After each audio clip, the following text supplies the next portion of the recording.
ದೇವರ ಪರಿಶುದ್ಧವಾದ ನಾಮಕ್ಕೆ ಸ್ತೋತ್ರ ಉಂಟಾಗಲಿ. ಕ್ರಿಸ್ತ ಆಗಮನದ ಮೊದಲನೆಯ ಪರಿಶುದ್ಧ ಭಾನುವಾರದ ಆರಾಧನೆಗೆ ನಮ್ಮೆಲ್ಲರಿಗೂ ಕರ್ತನಾದ ಯೇಸು ಕ್ರಿಸ್ತನ ಹೆಸರಿನಲ್ಲಿ ನಾನು ಸ್ವಾಗತಿಸುವವನಾಗಿದ್ದೇನೆ. ನಾವು ಈ ದಿವಸದ ಆರಾಧನೆಯನ್ನು ಪ್ರಾರಂಭ ಮಾಡುವ ಹಾಗೆ ನಮ್ಮ ಶಿರಗಳನ್ನು ಭಾಗಿಸಿ ನಾವು ಪ್ರಾರ್ಥನೆ ಮಾಡಿಕೊಳ್ಳೋಣ.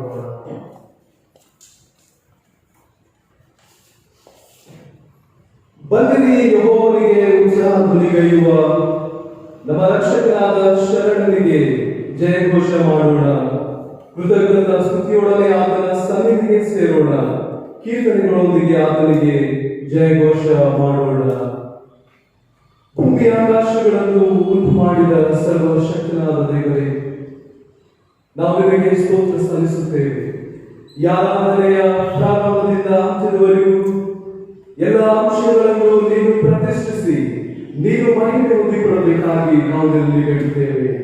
ಈ ಕ್ರಿಸ್ತ ಆಗಮನದ ಮೊದಲನೇ ಭಾನುವಾರದಂದು ನಿನ್ನ ಸನ್ನಿಧಿಯಲ್ಲಿ ನಾವು ಸೇರಿರುವಾಗ ನಮ್ಮ ಹೃದಯಗಳನ್ನು ನಾವು ಸಿದ್ಧಪಡಿಸಿಕೊಂಡು ಕರ್ತನೇ, ನೀನು ನಮ್ಮ ಜೀವಿತಗಳಲ್ಲಿ ವಾಸ ಮಾಡಿ ಆಶೀರ್ವಾದ ಮಾಡಿ ಎಂಬುದಾಗಿ ನಾವು ಬೇಡುತ್ತೇವೆ. ಯಾರಾದನೆಯು ನಿನ್ನ ಕರಗಳಲ್ಲಿ ಒಪ್ಪಿಸಿಕೊಡುತ್ತಾ ಯೇಸುವಿನ ಪರಿಶುದ್ಧ ನಾಮದಲ್ಲಿ ಬೇಡಿಕೊಂಡಿದ್ದೇವೆ ತಂದೆಯೇ, ಆಮೆನ್. ನಾವು ಸಭೆಯಾಗಿ ನಿಂತುಕೊಂಡು ಹಾಡುವ ಸಭಾ ಸಂಗೀತಗಳಲ್ಲಿ 82ನೆಯ ಸಂಗೀತವನ್ನ ನಾವು ಸಭೆಯಾಗಿ ಹಾಡಿಕೊಳ್ಳೋಣ. ಸಹೋದರರೇ, ಎಲ್ಲರೂ ಆಶಿಸಿ.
ನಾವು ಉತ್ತರ ಪ್ರತ್ಯುತ್ತರಕ್ಕಾಗಿ ಕೀರ್ತನೆಗಳಲ್ಲಿ 122ನೆಯ ಕೀರ್ತನೆಯನ್ನು ನಾವು ಓದಿಕೊಳ್ಳೋಣ. ಕೀರ್ತನೆಗಳಲ್ಲಿ 122ನೆಯ ಕೀರ್ತನೆ. ಯೆಹೋವನ ಮಂದಿರಕ್ಕೆ ಹೋಗೋಣ ಬಾ ಎಂದು ಜನರು ನನ್ನನ್ನು ಕರೆದಾಗ ನನಗೆ ಸಂತೋಷವಾಯಿತು. ಯೆರೂಸಲೇಮೇ, ನನ್ನ ಕಾಲುಗಳನ್ನು ನಿನ್ನ ಬಾಗಿಲುಗಳಲ್ಲಿ ಸೇರುತ್ತವಲ್ಲ. ಯೆರೂಸಲೇಮೇ, ನೀನು ಸರಿಯಾದ ಹೊಂದಿಕೆಯಿಂದ ಕಟ್ಟಲ್ಪಟ್ಟ ನಗರವಾಗಿದ್ದಿ. ಕುಲಗಳು ಅಲ್ಲದೆ ಯಾವುದನ್ನು ಬೇಡಿಕೊಂಡರು ಯೆಹೋವನ ನಾಮ ಕೀರ್ತನೆಗೋಸ್ಕರ ಇಲ್ಲಿಗೆ ಯಾತ್ರೆ ಮಾಡುತ್ತಿದ್ದರು. ಇದು ಇಸ್ರಾಯೇಲರಲ್ಲಿದ್ದ ಕಟ್ಟಳೆಯಷ್ಟೇ. ನ್ಯಾಯಪೀಠಗಳಾಗಿರುವ ದಾವೀದನ ಮನೆತನದ ವರ ಸಿಂಹಾಸನಗಳು ಇಲ್ಲಿವೆ ಇದ್ದವಲ್ಲ. ಯೆರೂಸಲೇಮೇ, ನಿನ್ನನ್ನು ಶುಭಕ್ಕೋಸ್ಕರ ಪ್ರಾರ್ಥಿಸಿರಿ. ಯೆರೂಸಲೇಮೇ, ನಿನ್ನನ್ನು ಪ್ರೀತಿಸುವವರಿಗೆ ಸೌಭಾಗ್ಯ ಉಂಟಾಗಲಿ. ನಿನ್ನ ಪೌಳಿ ಗೋಡೆಗಳೊಳಗೆ ಶುಭ ಉಂಟಾಗಲಿ. ನಿನ್ನ ಅರಮನೆಗಳಲ್ಲಿ ಸ್ವಭಾಗ್ಯವಿರಲಿ. ನನ್ನ ಬಂಧುಮಿತ್ರರ ನಿಮಿತ್ತವಾಗಿ ನನಗೆ ಶುಭವಾಗಲೆಂದು ಹೇಳುತ್ತೇವೆ. ನಾವು ಒಟ್ಟಾಗಿ ಓದಿಕೊಳ್ಳೋಣ ಕೊನೆಯ ವಚನ. ನಮ್ಮ ಯೆಹೋವ ದೇವರ ಮಂದಿರ ನಿಮಿತ್ತವಾಗಿ ನಿನಗೆ ಸುಕ್ಷೇಮವನ್ನು ಹಾರೈಸುತ್ತೇವೆ. ಸಭೆಗೆ ದಯಮಾಡಿ ಕೂತ್ಕೊಳ್ಬೇಕಾಗಿ ಕೇಳ್ತಿದ್ದೇವೆ.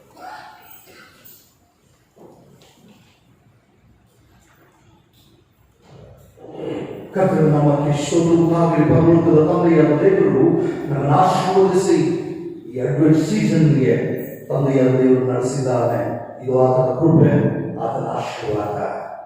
ಆತನು ನಮ್ಮನ್ನು ಸಂತೋಷವಾಗಿ ಶುಭ ದಿನಗಳ ಆಗಮನದ ದಿನಕ್ಕೆ ನಡೆಸಿದ ತಂದೆಯಾದ ದೇವರಿಗೆ ಕೃತಜ್ಞತಾ ಸ್ತುತಿ ಸ್ತೋತ್ರ ಸಮರ್ಪಣೆ ಮಾಡೋಣ. ಪ್ರಾರ್ಥನೆ ವಿಜ್ಞಾಪನೆಗಳನ್ನು ಆತನ ಮುಂದೆ ಇಡೋಣ. ಪರಲೋಕದ ತಂದೆಯಾದ ದೇವರು ನಮ್ಮನ್ನು ನಮ್ಮ ಸಭೆಯನ್ನ ನಡೆಸುವ ಹಾಗೆ ಪ್ರಾರ್ಥಿಸೋಣ. ಪ್ರಾರ್ಥನೆ ಮಾಡೋಣ. ಪರಿಶುದ್ಧರು ಪರಿಶುದ್ಧರು ಪರಿಶುದ್ಧರು ದೂತಗಣಗಳ ಸ್ತುತಿಗೆ ಪಾತ್ರನು ಆಗಿರುವಂತ ನಮ್ಮ ಪರಲೋಕದ ತಂದೆಯಾದ ದೇವರೇ, ನಿನ್ನ ಪರಿಶುದ್ಧವುಳ್ಳ ನಾಮಕ್ಕೆ ಸ್ತೋತ್ರವು. ತಂದೆ ಮಗ ಪರಿಶುದ್ಧಾತ್ಮನೇ, ನಿನ್ನ ಮಕ್ಕಳಾಗಿರುವಂತ ನಮ್ಮನ್ನು ಕರುಣಿಸಿ ಪ್ರೀತಿಸಿ ಪರಾಮರಿಸಿಕೊಂಡು ಬರುವಂತಹ ದೇವರೇ, ನಿನ್ನ ನಾಮಕ್ಕೆ ಸ್ತೋತ್ರ ಉಂಟಾಗಲಿ. ದೇವಾದಿ ದೇವರೇ, ಕರ್ತನ ಕರ್ತನೆ, ಒಡೆಯರ ಒಡೆಯನೇ, ಲೋಕದ ಸಮಾಧಾನವನ್ನು ಬಯಸಿದಾತನೇ, ಲೋಕದ ಆರೋಗ್ಯವನ್ನು ಬಯಸಿದಾತನೇ, ಲೋಕದಲ್ಲಿ ಶಾಂತಿಯನ್ನು ಬಯಸಿದಾತನೇ, ನಿನ್ನ ನಾಮಕ್ಕೆ ಸ್ತೋತ್ರ ಉಂಟಾಗಲಿ. ನೀತಿ ಸೂರ್ಯನೇ, ಸೃಷ್ಟಿಕರ್ತನೆ, ನಿನ್ನನ್ನು ಆರಾಧನೆ ಮಾಡುತ್ತೇವೆ, ನಿನ್ನನ್ನು ಕೊಂಡಾಡುತ್ತೇವೆ, ನಿನ್ನನ್ನು ಘನಪಡಿಸುತ್ತೇವೆ. ಈ ಪರಿಶುದ್ಧವಾದಂತಹ ಭಾನುವಾರದ ಈ ಆರಾಧನೆಯಲ್ಲಿ ನಿನ್ನ ಮಕ್ಕಳಾಗಿರುವಂತ ನಮ್ಮನ್ನ ಎಲ್ಲ ಕೋವಿಡ್-19 ಸಮಸ್ಯೆಗಳಿಂದ ಬಿಡುಗಡೆ ಮಾಡಿ ಆ ಕೆಟ್ಟ ವಾತಾವರಣದಿಂದ ನಮ್ಮನ್ನ ಸ್ವಾಮಿ ಆರೋಗ್ಯದ ವಾತಾವರಣಕ್ಕೆ ನೀನು ನಡೆಸ್ತಾ ಇದ್ದು ನಿನ್ನ ಸನ್ನಿಧಿಯಲ್ಲಿ ಕಾಣಿಸಿಕೊಂಡು ಉಪಕಾರ ಸ್ತುತಿ ಸ್ತೋತ್ರ ಹೇಳುವಂತ ಈ ಅವಕಾಶವನ್ನು ನೀಡಿದಾಗಲೇ ನಿನ್ನ ನಾಮಕ್ಕೆ ಸ್ತೋತ್ರ. ಈಗ ನಿನ್ನ ಹೊಸ ಕೃಪೆ, ಹೊಸ ಆಶೀರ್ವಾದ, ಹೊಸ ಫಲಗಳನ್ನ ಯೇಸುವಿನ ನಾಮದಲ್ಲಿ ಬಿಡುಗಡೆ ಮಾಡಲು ಸಿದ್ಧರಾಗಿರುವಂತಹ ಪರಲೋಕದ ತಂದೆಯಾದ ದೇವರೇ, ನಿನ್ನ ನಾಮಕ್ಕೆ ಸ್ತೋತ್ರ ಉಂಟಾಗಲಿ. ಈ ಪರಿಶುದ್ಧವಾದ ದಿನದಲ್ಲಿ ಎಲ್ಲರಲ್ಲಿ ಉಪಕಾರ ಸ್ತುತಿ ಸ್ತೋತ್ರದ ಆರಾಧನೆಗಳು ಸಿದ್ಧವಾಗಿ ಇವೆಯೋ ಆ ಆರಾಧನೆಯ ಸುವಾಸನೆಯನ್ನ ಸ್ವೀಕರಿಸಿ ಪರಲೋಕದ ತಂದೆಯಾದ ದೇವರೇ, ಇಡೀ ಆರಾಧನೆಗಳು ಎಲ್ಲೆಲ್ಲಿ ನಡೆಸಲ್ಪಡ್ತಾ ಇವೆಯೋ, ಈ ಭೂಮಿಯ ಮೇಲೆ ಎಲ್ಲೆಲ್ಲಿ ಆರಾಧನೆ ನಡೆಸಲ್ಪಡ್ತಾ ಇದೆಯೋ, ಆ ಏನು ಸ್ತುತಿ ಯಜ್ಞಗಳು ಸಮರ್ಪಣೆ ಹೊಂದುತ್ತಾ ಇದೆಯೋ, ಈ ಕ್ರಿಸ್ತ ಆಗಮನದ ದಿನದ ಈ ಸ್ತುತಿ ಸ್ತೋತ್ರಗಳು ನಿನ್ನ ಸನ್ನಿಧಿ ಮುಟ್ಟಲಿ.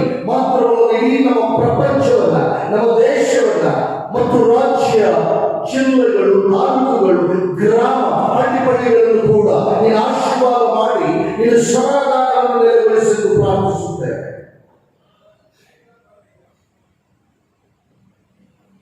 ನಮ್ಮ ಪರಲೋಕದ ತಂದೆಯಾದ ದೇವರೇ, ನಾವು ನಿನ್ನ ಬಳಿಗೆ ಬರುತ್ತೇವೆ. ನೀನೇ ನಮ್ಮ ದೇವರು, ನಮ್ಮ ಒಡೆಯರು, ನಮ್ಮನ್ನು ಪ್ರೀತಿಸುವಾತ, ನಮ್ಮ ಪಾಪಗಳನ್ನು ತೊಳೆಯುವಾತ, ಶುದ್ಧಿಗೊಳಿಸುವಾತ, ನಮ್ಮನ್ನು ಮಾತ್ರವಲ್ಲ ಇಡೀ ಪ್ರಪಂಚವನ್ನು ಕೂಡ ನೀನು ಸ್ವಾಮಿ ಒಂದೇ ಮಾತಿನಿಂದ ಉಂಟು ಮಾಡಿದಾತನು. ಇಡೀ ಪ್ರಪಂಚವನ್ನು ಕೂಡ ಒಂದೇ ಮಾತಿನಿಂದಲೂ ಕೂಡ ನೀನು ಶುದ್ಧಿ ಮಾಡಲು ಶಕ್ತಿಯನ್ನು ನಿನಗೆ ಅಸಾಧ್ಯವಾದುದು ಯಾವುದಿಲ್ಲ. ಆದರೆ ಸ್ವಾಮಿ, ಪಾಪಿ ಮಾನವರಾಗಿರುವಂತ ನಾವು ನಿನಗೆ ತಿರುಗಿ ಬಿದ್ದಿರುವುದರಿಂದ ಸ್ವಾಮಿ, ಈ ಲೋಕದಲ್ಲಿ ನಿನಗೆ ವಿರೋಧವಾಗಿ ನಡೆದುಕೊಂಡಿದ್ದೇವೆ, ಪಾಪಮಯವಾದಂತಹ ಜೀವಿತವನ್ನು ಜೀವಿಸಿದ್ದೇವೆ, ನಿನಗೆ ವಿರೋಧವಾಗಿ ನಡೆದುಕೊಂಡಿದ್ದೇವೆ, ನಿನ್ನ ರಾಜ್ಯಕ್ಕೆ ವಿರೋಧವಾಗಿ ನಡೆದುಕೊಂಡಿದ್ದೇವೆ, ನಿನ್ನ ಆಜ್ಞೆಗಳಿಗೆ ವಿರೋಧವಾಗಿ ನಡೆದುಕೊಂಡಿದ್ದೇವೆ, ನಿನ್ನ ವಾಕ್ಯಕ್ಕೆ ವಿರೋಧವಾಗಿ ನಡೆದುಕೊಂಡಿದ್ದೇವೆ. ಆ ಮೂಲಕವಾಗಿ ಸ್ವಾಮಿ, ನಮ್ಮ ಸಭೆ, ನಮ್ಮ ಗುರುಗಳು, ನಮ್ಮ ಸಭೆಗಳಲ್ಲಿ ಇರುವಂತ ಆ ಒಂದು ಪ್ರೀತಿ ವಿಶ್ವಾಸಗಳಿಗೆ ಕೂಡ ವಿರೋಧವಾಗಿ ನಡೆದುಕೊಂಡಿದ್ದೇವೆ. ನಿನ್ನ ನೆರೆಯನ್ನು ನಿನ್ನಂತೆ ಪ್ರೀತಿಸುವುದಾಗಿ ಹೇಳಿಕೊಟ್ಟಾಗಿಯೂ, ನೀನು ಕಲಿಸಿದಾಗಿಯೂ, ಆಜ್ಞೆ ಕೊಟ್ಟಾಗಿಯೂ ಮರೆತು ಜೀವಿಸ್ತಾ ಇದ್ದಾರೆ. ಮಾತ್ರವಲ್ಲದೆ ಕುಟುಂಬಗಳಲ್ಲಿ ಕೂಡ ಪ್ರೀತಿ ವಿಶ್ವಾಸಗಳನ್ನು ಕೂಡ ಕಳೆದುಕೊಂಡು ಸ್ವಾಮಿ ದ್ವೇಷಗಳು ನಿಂತಿವೆ. ಆದ್ದರಿಂದ ಈ ಪರಿಶುದ್ಧವಾದ ದಿನದಲ್ಲಿ, ಕ್ರಿಸ್ತ ಆಗಮನದ ಈ ದಿನದಲ್ಲಿ ನಾವು ನಿನ್ನ ಬಳಿಗೆ ಬರುತ್ತೇವೆ. ನೀನು ಶುದ್ಧೀಕರಿಸಲು ಶಕ್ತನು, ಪಾಪಗಳನ್ನು ಕ್ಷಮಿಸಲು ಶಕ್ತನು ನೀನು, ಮತ್ತು ಪರಿಪೂರ್ಣವಾದಂತ ಹಿಮದಂತೆ ಬೆಳ್ಳಗಿರುವಂತ ಹೃದಯವನ್ನು ಒದಗಿಸಿಕೊಡುವಾತನು ನೀನೆ. ಯಾಕಂದ್ರೆ ನಾವಿನವರನ್ನು ಕೂಡ ಅಂತ್ಯ ಆಶೀರ್ವಾದ ಮಾಡಿದ್ದಿ. ಈ ದಿನ ನಮ್ಮನ್ನು ಕೂಡ ನೀನು ಸನ್ನಿಧಿಯಲ್ಲಿ ಆಶೀರ್ವದಿಸಿ ನೂತನ ಹೃದಯವನ್ನ, ನೂತನ ಮನಸ್ಸನ್ನ, ನೂತನ ಶಾಂತಿ, ನೂತನ ಆರೋಗ್ಯ ಬಲದಿಂದ ನೀನು ತುಂಬಿಸಲು ನಿನ್ನ ನಾಮದಲ್ಲಿ ನಾವು ಪ್ರಾರ್ಥನೆ ಮಾಡಿ ಬೇಡಿಕೊಳ್ಳುತ್ತೇವೆ. ಪರಲೋಕದ ತಂದೆಯಾದ ದೇವರೇ, ನಿನ್ನ ಸೇವಕರು ಮತ್ತು ಸಾಯಿ ಸಮಪಾಲಕರು ಒಟ್ಟಾಗಿ ಸೇರಿ ನಡೆಸ್ತಾ ಇರುವಂತ ಈ ಸುಂದರವಾದಂತ ಆರಾಧನೆಗಾಗಿ ಸ್ತೋತ್ರ.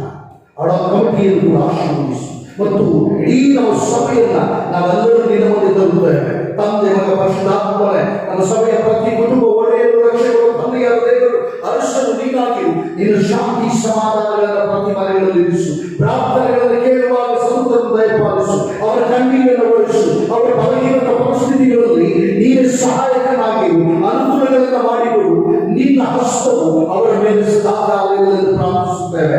ಮಾತ್ರವಲ್ಲದೆ ಯಾವ ಕುಟುಂಬದಲ್ಲಿ ಸಮಾಧಾನ ಇಲ್ಲವೋ ಸಮಾಧಾನವನ್ನು ನೀಡು. ಯಾವ ಕುಟುಂಬದಲ್ಲಿ ಅನಾರೋಗ್ಯ ಇದೆಯೋ ಅದನ್ನು ತೆಗೆದು ಹಾಕಿ ನೀನು ಆರೋಗ್ಯದಾಯಕನಾಗಿರು. ಎಲ್ಲಿ ಸ್ವಾಮಿ ಶಾಂತಿ ಇಲ್ಲವೋ ಶಾಂತಿಯನ್ನು ನೆಲೆಗೊಳಿಸು. ಬಂಧನಗಳಿವೆಯೋ ಆ ಬಂಧನಗಳಿಂದ ಬಿಡುಗಡೆ ಮಾಡಿ ಸಭೆಯಲ್ಲಿ ಪುನರುತ್ಥಾನದ ಶಕ್ತಿ ಮತ್ತು ಕ್ರಿಸ್ತ ಆಗಮನದ ಶಾಂತಿ ಸಮಾಧಾನಗಳು ಪ್ರತಿಯೊಬ್ಬರ ಜೀವಿತದಲ್ಲಿ ಸ್ವಾಮಿ ಕುಟುಂಬ ಜೀವಿತದಲ್ಲಿ ಕೂಡ ಪ್ರಾರಂಭಿಸುವ ಹಾಗೆ ಕೃಪೆ ಮಾಡು. ಮಾತ್ರವಲ್ಲದೆ ಸ್ವಾಮಿ ನಿನ್ನ ಬರುವಿಕೆಗೋಸ್ಕರವಾಗಿ ನಾವು ಎದುರು ನೋಡ್ತಾ ಇದ್ದೇವೆ. ಕ್ರಿಸ್ತ ಆಗಮನದ ದಿನಕ್ಕಾಗಿ ಮಾತ್ರವಲ್ಲ ಸ್ವಾಮಿ, ಎರಡನೇ ಸಾರಿ ತಿರುಗಿ ಬರುವವರೆಗೂ ನಾವು ಈ ಸಾಕ್ಷಿಯನ್ನು ಕಾಯ್ದುಕೊಂಡು ನಿನಗೆ ಸಾಕ್ಷಿಗಳಾಗಿ ನಿಲ್ಲು ನಮ್ಮನ್ನು ಪ್ರತಿಷ್ಠೆ ಮಾಡಿದ್ದು ಪ್ರಾರ್ಥಿಸುತ್ತೇವೆ. ಈ ಲೋಕದಲ್ಲಿ ಸ್ವಾಮಿ ಪ್ರತಿನಿತ್ಯ ಹೇಗೆ ಜೀವಿಸುವುದನ್ನು ಕಲಿಸಿಕೊಡು. ಪ್ರತಿನಿತ್ಯ ನೀನು ಮಾತನಾಡು ಸ್ವಾಮಿ. ಪ್ರಾರ್ಥನೆಯ ಜೀವಿತದ ಮೂಲಕವಾಗಿ ಅದ್ಭುತಗಳನ್ನು ಮಾಡುವಂತ ದೇವರೇ, ಪ್ರತಿ ದಿನ ನಮ್ಮ ಸಭೆಯ ಕುಟುಂಬ ಮಕ್ಕಳು ನಿನ್ನ ಮನೆಗಳಲ್ಲಿ ಪ್ರಾರ್ಥಿಸುವಾಗ ಮೊಳಕಾಡುವಾಗ ಅವರಿಗೆ ಸ್ವತಂತ್ರ ದಯಪಾಲಿಸು. ಅವರ ಬಂಧನಗಳನ್ನು ಬಿಡುಗಡೆ ಮಾಡಿ ಅವರನ್ನು ಕುಟುಂಬ ಮಕ್ಕಳನ್ನು ಮೊಮ್ಮಕ್ಕಳನ್ನ ಹಿರಿಯರನ್ನು ಕೂಡ ಆಶೀರ್ವಾದ ಮಾಡು. ಈ ಕೋವಿಡ್-19 ಸಮಸ್ಯೆಗಳು ಬಾರದಂತೆ ಪ್ರತಿ ಕುಟುಂಬಕ್ಕೆ ಬೇಕಾಗಿರುವಂತ ಆ ದಿನ ಮಸ್ಕದ ರಕ್ತದ ಮೂಲಕವಾಗಿ ಕಾಪಾಡಿ ಈ ದಿನ ಪರಿಶುದ್ಧಾತ್ಮನ ಮೂಲಕವಾಗಿ ಈ ಸಭೆಯ ಕುಟುಂಬ ಮಕ್ಕಳನ್ನು ಕಾಪಾಡಿದ್ದು ನಿನ್ನಲ್ಲಿ ಪ್ರಾರ್ಥಿಸುತ್ತೇವೆ. ನಮ್ಮ ಪರಲೋಕದ ತಂದೆಯಾದ ದೇವರ ಜನವರಿಯಿಂದ ಇಲ್ಲಿಯವರೆಗೆ ಸಭೆಯ ಕಾರ್ಯ ಚಟುವಟಿಕೆಗಳನ್ನು ಅದ್ಭುತವಾದಂತಹ ರೀತಿಯಲ್ಲಿ ನಡೆಸಿ ಈ ದಿನಗಳಲ್ಲಿ ಸ್ವಾಮಿ ಅವಕಂಪೆಯ ಮೂಲಕವಾಗಿ ಸಭೆಯ ಕಾರ್ಯ ಚಟುವಟಿಕೆಗಳನ್ನು ನಡೆಸ್ತಾ ಇರುವುದಕ್ಕಾಗಿ ಸ್ತೋತ್ರ. ಮುಂದೆ ಅವಕಂಪೆ ಹಾಕಿಕೊಂಡಿರುವ ಪ್ರತಿ ಕಾರ್ಯಕ್ರಮಗಳಲ್ಲಿ ಕೂಡ ನೀತಿಕೊಂಡು ನಡೆಸು ಮತ್ತು ಸಭೆಯ ಕುಟುಂಬ ಮಕ್ಕಳಿಗೆ ಅದು ಆಶೀರ್ವಾದದಾಯಕವಾಗಿರಲಿ. ಒಂದು ಮಾತ್ರವಲ್ಲದೆ ಪರಲೋಕದ ತಂದೆಯಾದ ಈ ದಿನದಿಂದ ವಾಕ್ಯ ಸಂದೇಶವನ್ನ ನೀಡಲಿರುವುದರಿಂದ ಮಾಡಿನ ಅಭಿಷೇಕವನ್ನ ನಿನ್ನ ಸ್ಥಳಗಳಿರುತ್ತವೆ. ಆತ್ಮನಿಂದ ತುಂಬಿಸು. ನಿನ್ನ ವಾಕ್ಯಗಳನ್ನು ಅವರ ನಾಲಿಗೆಯ ಮೇಲಿಟ್ಟು ಬಂದಿರುವ ಎಲ್ಲರಿಗೂ ಆತ್ಮೀಯ ಮನ್ನಣವನ್ನ ಆ ವಾಕ್ಯೋಪದೇಶವನ್ನ ಒದಗಿಸಿಕೊಡಬೇಕಾಗಿ ಪ್ರಾರ್ಥಿಸುತ್ತೇವೆ. ಮತ್ತು ಆ ಮೂಲಕವಾಗಿ ಎಲ್ಲರ ಜೀವಿತದಲ್ಲಿರುವಂತ ಶಾಪ ಪಾಪಗಳನ್ನು ತೆಗೆದು ಹಾಕಿ ನೋವುಗಳನ್ನು ತೆಗೆದು ಹಾಕಿ ಯೇಸುವಿನ ನಾಮದಲ್ಲಿ ಆ ಪರಲೋಕ ರಾಜ್ಯದ ಆ ಮನ್ನದ ಮೂಲಕವಾಗಿ ಆರೋಗ್ಯವನ್ನು ಉಂಟು ಮಾಡಿ ಸಮಾಧಾನವನ್ನು ನೆಲೆಗೊಳಿಸು. ಸಮಾಧಾನವನ್ನು ನೆಲೆಗೊಳಿಸು. ಪ್ರಾರ್ಥನೆಗಳನ್ನು ಕೇಳಿದಕ್ಕಾಗಿಸ್ತು. ಆರಾಧನೆಯಲ್ಲಿ ಕುಳಿತುಕೊಂಡು ಯಾರ್ಯಾರು ವಿಶೇಷ ಪ್ರಾರ್ಥನೆಗಳನ್ನ ನಿನಗೆ ಸಮರ್ಪಣೆ ಮಾಡ್ತಾ ಇದ್ದಾರೋ ಅವರ ಕಣ್ಣೀರನ್ನ ಕೇಳಿ ನೋಡು ಮತ್ತು ಅವರ ಕಣ್ಣೀರನ್ನು ಬಳಸಿ ಅವರಿಗೆ ಸದುತ್ತರ ದಯಪಾಲಿಸಿ ಎಲ್ಲ ಸಮಸ್ಯೆಗಳಿಂದ ಬಿಡುಗಡೆ ಮಾಡಿ ಇವರನ್ನು ಸಂತೋಷದಿಂದ ಮನೆಗಳಿಗೆ ಸೇವೆ ಮಾಡಬೇಕಾಗಿ ಯೇಸುವಿನ ಪರಿಶುದ್ಧ ನಾಮದಲ್ಲಿ ಒಂದೇ ವಿನಯವಾಗಿ ಬೇಡಿ ಹೊಂದುತ್ತೇವೆ ತಂದೆಯೇ. ಆಮೇಲೆ ಪರಲೋಕದಲ್ಲಿ ನಮ್ಮ ತಂದೆಯೇ, ನಿನ್ನ ನಾಮವು ವರ್ಷಗಳ ನೆನೆಸಲ್ಪಡಲಿ, ನಿನ್ನ ರಾಜ್ಯವು ಬರಲಿ, ನಿನ್ನ ಚಿತ್ತವು ಪರಲೋಕದಲ್ಲಿ ನೆರವೇರುವ ಪ್ರಕಾರ ಭೂಲೋಕದಲ್ಲಿ ನೆರವೇರಲಿ. ನಮ್ಮನ್ನು ಆಹಾರ ದಯಪಾಲಿಸುವುದು, ನಮಗೆ ತಪ್ಪು ಮಾಡಿದವರು ನಾವು ಕ್ಷಮಿಸಿದಂತೆ ನಮ್ಮ ತಪ್ಪುಗಳನ್ನು ಕ್ಷಮಿಸು. ನಮ್ಮನ್ನು ಶೋಧನೆಗೆ ಸೇರಿಸಿದ ಕೇಡುಗಳಿಂದ ತಪ್ಪಿಸು. ಯಾಕಂದರೆ ರಾಜ್ಯವು ಬಲವು ಮಹಿಮೆಯು ಸದಾಕಾಲ ನೆರವೇರಿಸುವ. ಆಮೇಲೆ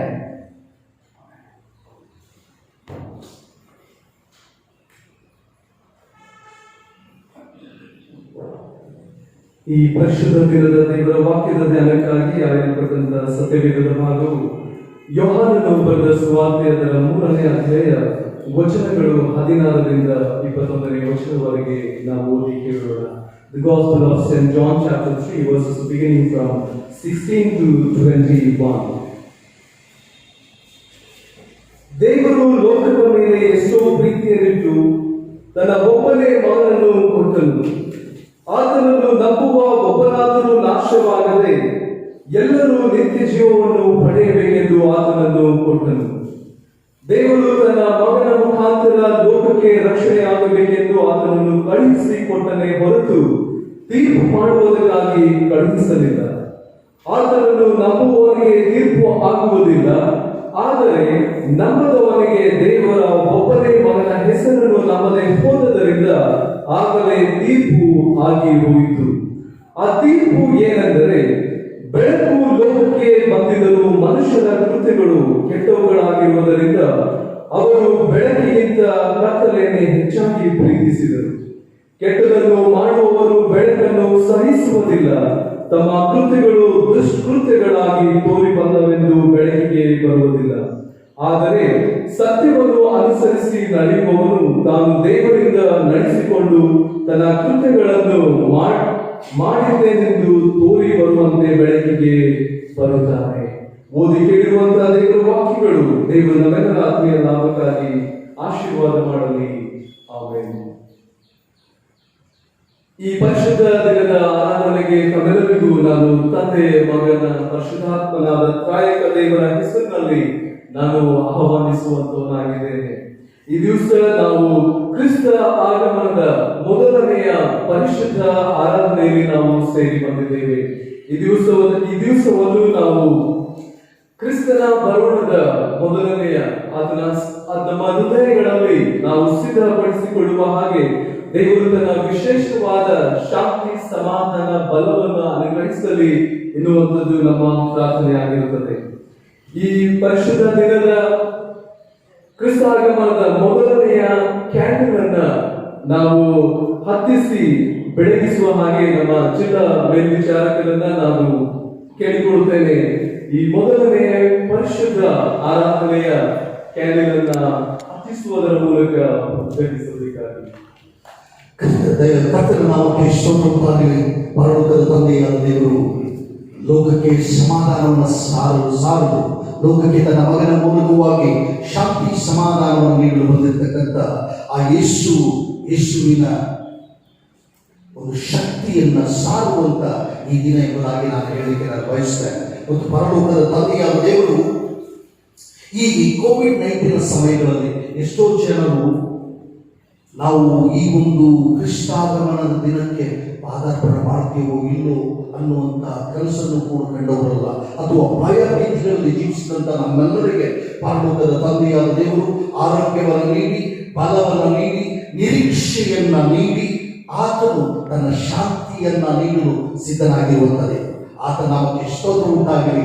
ಎಲ್ಲರೂ ಎದುರಿಸಿಕೊಂಡು ಪ್ರಾರ್ಥನಾ ಪೂರ್ವಕವಾಗಿ ಕ್ರಿಸ್ತ ಆಗಮನದ ಈ ಮೊದಲನೇ ಭಾನುವಾರದ ಆಶೀರ್ವಾದವನ್ನು ಹೊಂದಿಕೊಂಡು ಮುಂಬರುವಂತಹ ದಿವಸಗಳಲ್ಲಿ ನಾವು ಕ್ರಿಸ್ತ ಆಗಮನದ ದಿನದ ಪ್ರತಿ ದಿನಗಳಲ್ಲಿ ಆತನಿಗೆ ಸ್ತೋತ್ರ ಸಲ್ಲಿಸುತ್ತಾ, ನಿರೀಕ್ಷೆಯನ್ನ ಹುಟ್ಟಿಸುತ್ತಾ, ನಿರೀಕ್ಷೆಯನ್ನ ಕಾಪಾಡಿಕೊಳ್ಳುತ್ತಾ, ಆ ನಿರೀಕ್ಷೆಯಲ್ಲಿ ಜೀವಿಸುತ್ತಾ ಮತ್ತು ಅನೇಕರನ್ನ ಆ ಸಾಕ್ಷಿ ನಡೆಸುವಂತ ಸಭೆ ಮತ್ತು ಕುಟುಂಬವಾಗಿ ಇರಲು ಕರ್ತನು ಈ ದಿನ ನಮ್ಮೆಲ್ಲರನ್ನ ಆಶೀರ್ವಾದ ಮಾಡಲಿ. ಆಮೆನ್.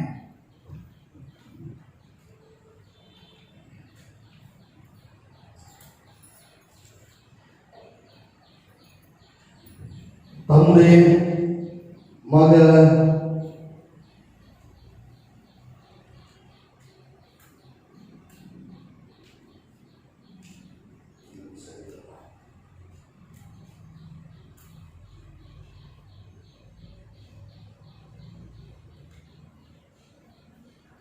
ತಂದೆ ಮತ್ತು ಪರಿಶುದ್ಧಾತ್ಮನಾಗಿರುವ ತ್ರೈಕ ವರ್ಷದಲ್ಲಿ ಈ 2020 ವರ್ಷದ ಕ್ರಿಸ್ತ ಆಗಮನದ ದಿನವನ್ನ ತಂದೆಯಾದ ಆಶೀರ್ವದಿಸಿ ಎಲ್ಲರ ಜೀವನ, ಸಭೆಯ ಜೀವನಕ್ಕೆ, ಪ್ರಪಂಚದ ಜೀವನಕ್ಕೆ ನಿರೀಕ್ಷೆಯನ್ನು ಆಶೀರ್ವಾದಗಳನ್ನಾಗಿ ಪ್ರಾರ್ಥನೆ ಮಾಡೋಣ. ಪರಿಶುದ್ಧರು, ಸರ್ವಶಕ್ತನು, ಮೈಗಳ ಕರ್ತನಾಗಿರುವ ಪರಲೋಕದ ತಂದೆಯಾದ ದೇವರೇ, ಸಮಾಧಾನದ ಅರಸನೇ, ನಿನ್ನ ನಾಮಕ್ಕೆ ಸ್ತೋತ್ರ. ವರದ ಮಗನೇ, ನಿನ್ನ ನಾಮಕ್ಕೆ ಸ್ತೋತ್ರ. ನಮಗೋಸ್ಕರವಾಗಿ ಬಂದ ಆತನೇ, ನಿನ್ನ ನಾಮಕ್ಕೆ ಸ್ತೋತ್ರ. ನಿನಗೆ ಅಡ್ಡಬೀಳದೆ ಇನ್ನು ಮುಂದಿನ ದಿನಗಳಲ್ಲಿ ನಿನಗೆ ಕೋಟಿ ವಂದನೆಗಳನ್ನು ಸಮರ್ಪಿಸುತ್ತಾ ನಿನ್ನವರಾಗಿಯೇ ಜೀವಿಸುತ್ತೇವೆ. ಆ ಆಶೀರ್ವಾದದಲ್ಲಿ ನಮ್ಮನ್ನು, ಸೇವಕರುಗಳನ್ನು ಮತ್ತು ಸಭೆ ಕುಟುಂಬ ಮಕ್ಕಳನ್ನು, ಇಡೀ ಲೋಕದಲ್ಲಿರುವಂತಹ ಸಭೆ ಎಂಬ ಮತಗತಿಯಲ್ಲೂ ಕೂಡ ನಿನ್ನ ಆಗಮನ ದಿನದಲ್ಲಿ ಆಶೀರ್ವದಿಸಿ ಸಮಾಧಾನಗಳನ್ನು ನಡೆಸಬೇಕಾಗಿ ಯೇಸುವಿನ ನಾಮದಲ್ಲಿ ಬೇಡಿದ್ದೇವೆ ತಂದೆಯೇ. ಆಮೆನ್. ದಯವಿಟ್ಟು ಕುಳಿತುಕೊಳ್ಳಬೇಕಾಗಿ ಕೇಳಿಕೊಳ್ಳುತ್ತೇನೆ.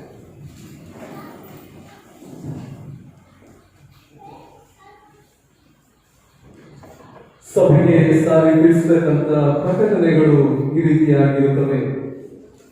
ನಮ್ಮ ಆರಾಧನೆಯು ಯಥಾ ಪ್ರಕಾರವಾಗಿ ಬರುವ ವಾರದಲ್ಲಿಯೂ ಸಹ ಮುಂಜಾನೆ 8:30 9:30 ಗಂಟೆಯ ತನಕ ಮೊದಲನೆಯ ಗುಂಪಿನ ಆರಾಧನೆ ನಡೆಸಲಾಗುತ್ತದೆ ಮತ್ತು 10 ರಿಂದ 11 ಗಂಟೆಯವರೆಗೆ ಎರಡನೆಯ ಆರಾಧನೆಯು ಇದೇ ನಮ್ಮ ಸಭೆಯಲ್ಲಿ ನಡೆಸಲಾಗುತ್ತದೆ.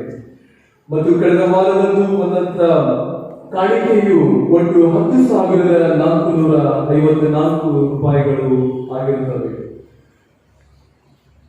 ಕಳೆದ ವಾರದಿಂದ ನಾವು ತಿಳಿಸುತ್ತಿರುವ ಹಾಗೆ ಕ್ಯಾರಲ್ಸ್ ಈ ಬರುವ 7ನೇ ತಾರೀಕಿನಿಂದ ಎಲ್ಲ ಮನೆಗಳಿಗೆ ನಾವು ಸಂಧಿಸಲಿಕ್ಕಿದ್ದೇವೆ. ಸಭಾಪಾಲಕರ ಜೊತೆಯಲ್ಲಿ 4 ಜನರು ಸೇರಿ ಒಟ್ಟು 5 ಜನರು ಈ ಕ್ಯಾರಲ್ಸ್ಗಾಗಿ ತಮ್ಮ ಮನೆಗಳಿಗೆ ಸಂಧಿಸುವವರಾಗಿರುತ್ತಾರೆ. ಒಂದು ವೇಳೆ ಸಭಾಪಾಲಕರು ಮತ್ತು ಈ ಕ್ಯಾರಲ್ಸ್ ತಂಡವು ನಿಮ್ಮ ಮನೆಗಳಿಗೆ ಬರುವುದು ಅನಾನುಕೂಲತೆ ನಾವು ಉಂಟು ಮಾಡುವುದಾದ್ರೆ ನೀವು ಸಭಾಪಾಲಕರುಗಳಿಗೆ ಮುಂಚಿತವಾಗಿ ತಿಳಿಸಬೇಕಾಗಿ ತಮ್ಮಲ್ಲಿ ಕೇಳಿಕೊಳ್ಳುತ್ತೇವೆ.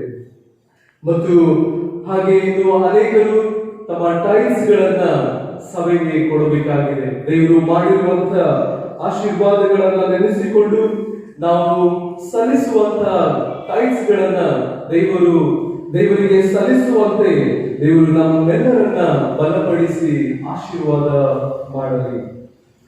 ಮತ್ತು ಥ್ಯಾಂಕ್ಸ್ ಗಿವಿಂಗ್ ಆಫರಿಂಗ್ ಅಡ್ವೊಕೇಟ್ ಆಗಿರುವಂತಹ ಮಿಸ್ಟರ್ ರಿಚ್ಮಂಡ್ ರಿಕಿ ಸರ್ ಅವರು 1,000 ರೂಪಾಯಿಗಳನ್ನು ಅವರು ಕೃತಜ್ಞತಾ ಕಾಣಿಕೆಯಾಗಿ ಸಲ್ಲಿಸಿರುತ್ತಾರೆ.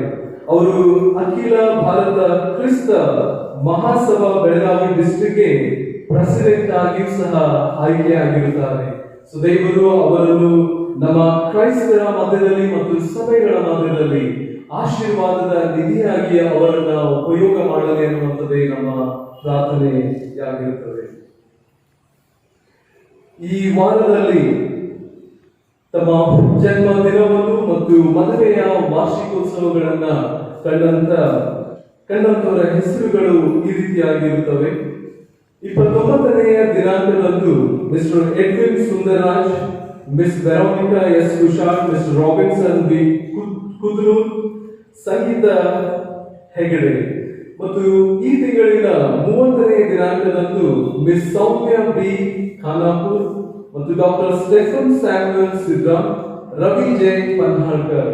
ಮತ್ತು ಮೊದಲನೇ ದಿನಾಂಕದಂದು 12ನೇ ತಿಂಗಳಿನ mister Kiran Chand C Soms, miss Rachel Rubia Hallikar. ಮತ್ತು 2ನೇ ದಿನಾಂಕದಂದು missus Veena Deshpande Tattapatti, master Jones S ತಮ್ಮಣ್ಣನವರ್.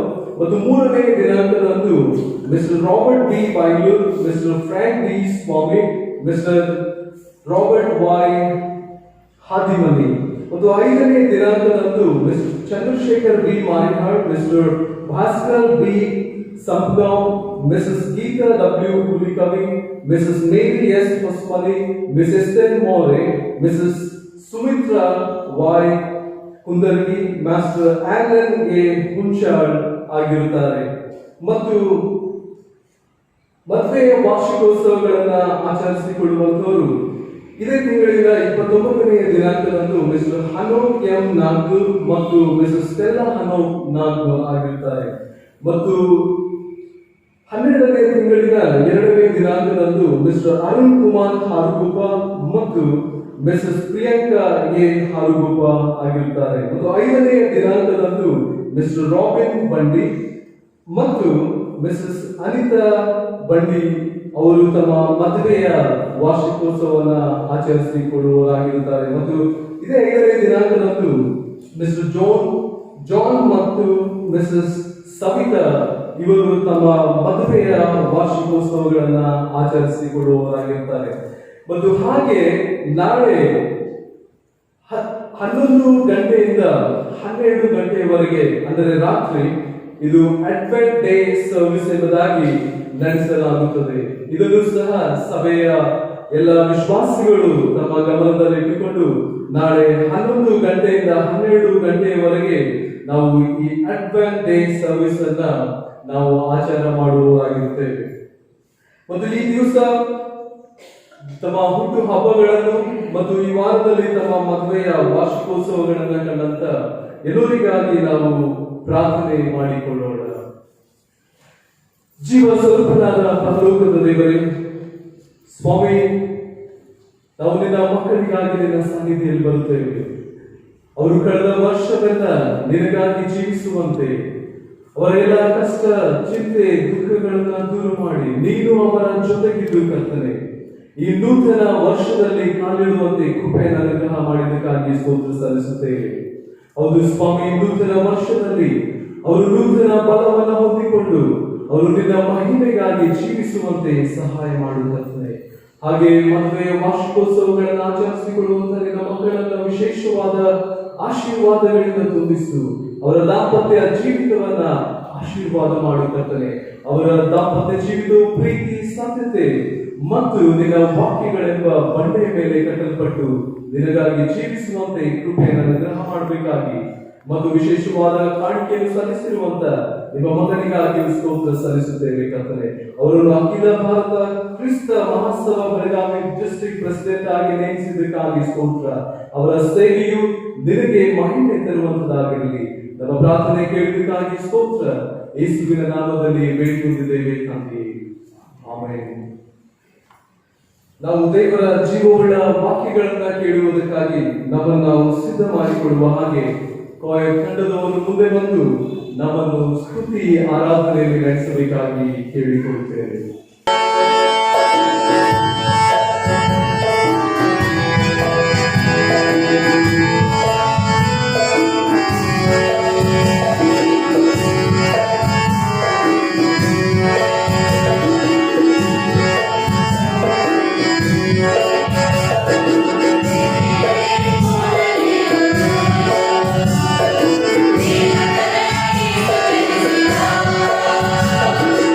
Yeah.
ದಯವಿಟ್ಟು ಕುಳಿತುಕೊಳ್ಳಬೇಕಾಗಿ ಬೇಡಿಕೊಳ್ತಾರೆ.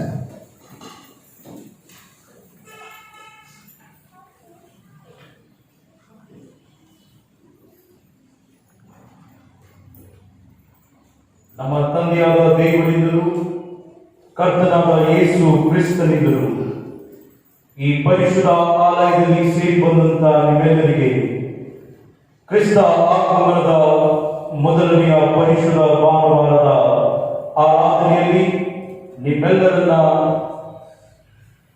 ಪ್ರೀತಿ ಮತ್ತು ಸಂತೋಷದಿಂದ ಆಹ್ವಾನಿಸುವಂತವನಾಗಿದ್ದೇನೆ.